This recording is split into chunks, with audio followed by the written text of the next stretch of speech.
Todas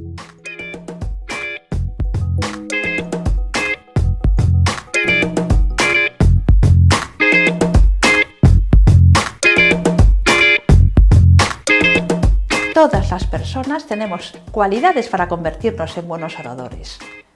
Hay personas que son muy naturales, otros que tienen una presencia impecable, sujetos con una facilidad de palabra maravillosa, una voz melódica que encanta escuchar, otros que tienen una capacidad de síntesis envidiable, personas que argumentan correctamente, sujetos que gesticulan adecuadamente, inclusive mucha gracia. Estas son cualidades que tienen muchas personas, pero no por ello son buenos oradores.